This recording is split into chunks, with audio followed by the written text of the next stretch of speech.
Halo, nama saya Arya Duta Pratama dari Fakultas Psikologi Samarinda Untak. Kali ini saya akan membahas Abraham Maslow, mengapa dia mendirikan psikologi transpersonal dan pengalaman puncak atau bisa disebut peak experience. Alasan Maslow mendirikan psikologi transpersonal. Alasan Abraham Maslow mendirikan psikologi transpersonal yang merupakan pendiri psikologi humanistik juga merasakan ketidakpuasan terhadap humanistik.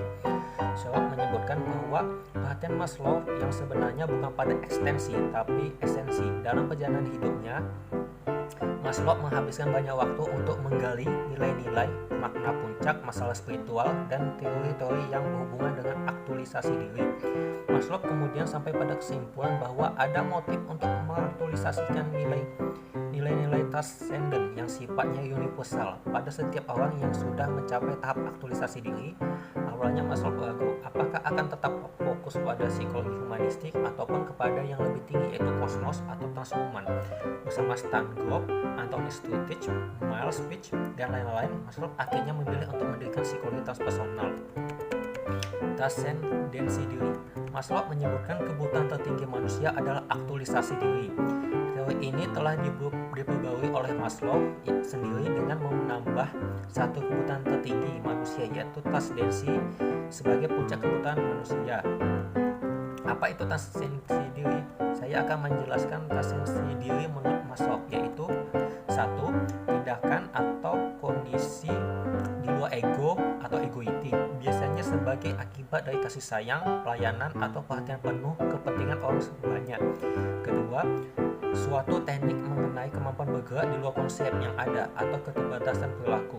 Ketiga, suatu keadaan atau kondisi di mana jiwa mengalami ekstasi spiritual karena pelepasan dari batas-batas ego dan egosentrisme. Keempat dan yang terakhir, suatu pengalaman atau proses di mana jiwa mencapai pengalaman diri sendiri. Spiritualitas menurut Maslow.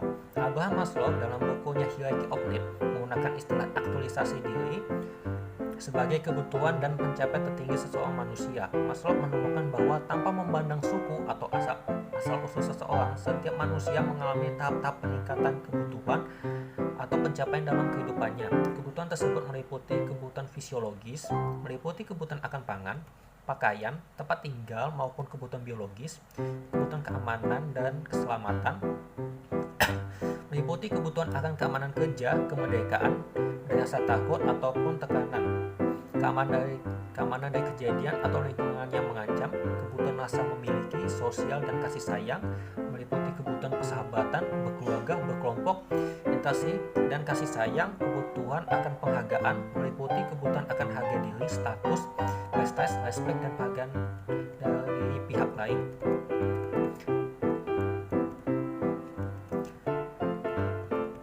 Kebutuhan aktualisasi diri, self-actualization, meliputi kebutuhan untuk memenuhi keberadaan diri melalui memaksimumkan penggunaan kemampuan dan potensi diri.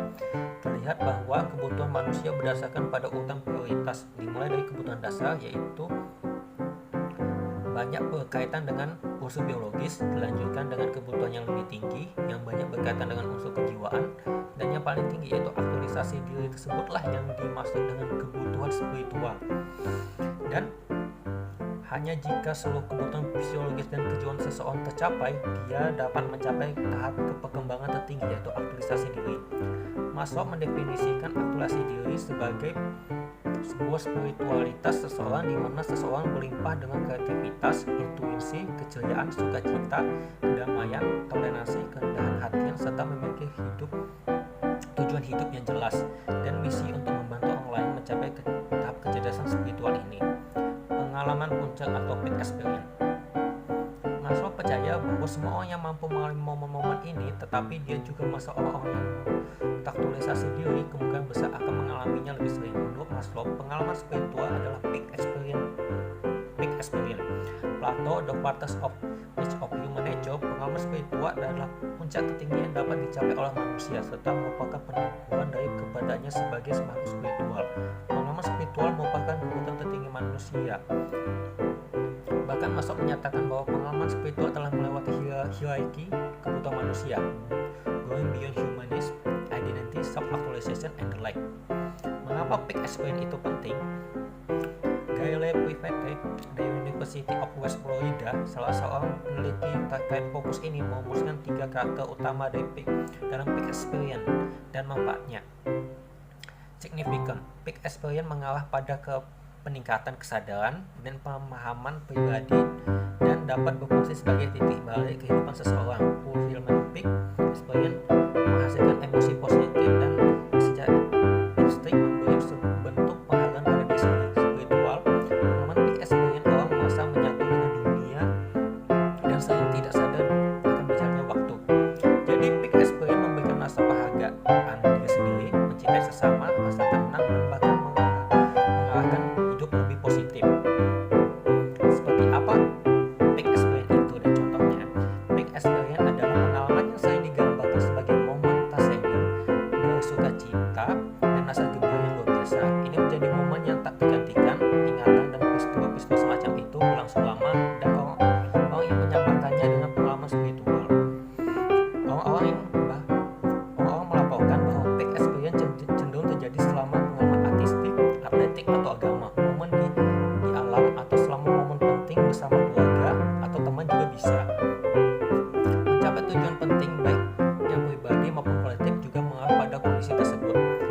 Saat ini pengalaman seperti itu mungkin terjadi, termasuk bisa seseorang membantu orang lain yang membutuhkan atau setelah mengatasi beberapa jenis kesulitan.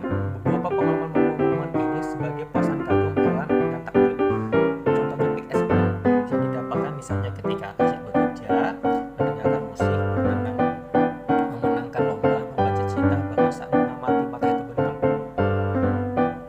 Sekian dari saya, semoga video saya bermanfaat bagi kita semua. Bye.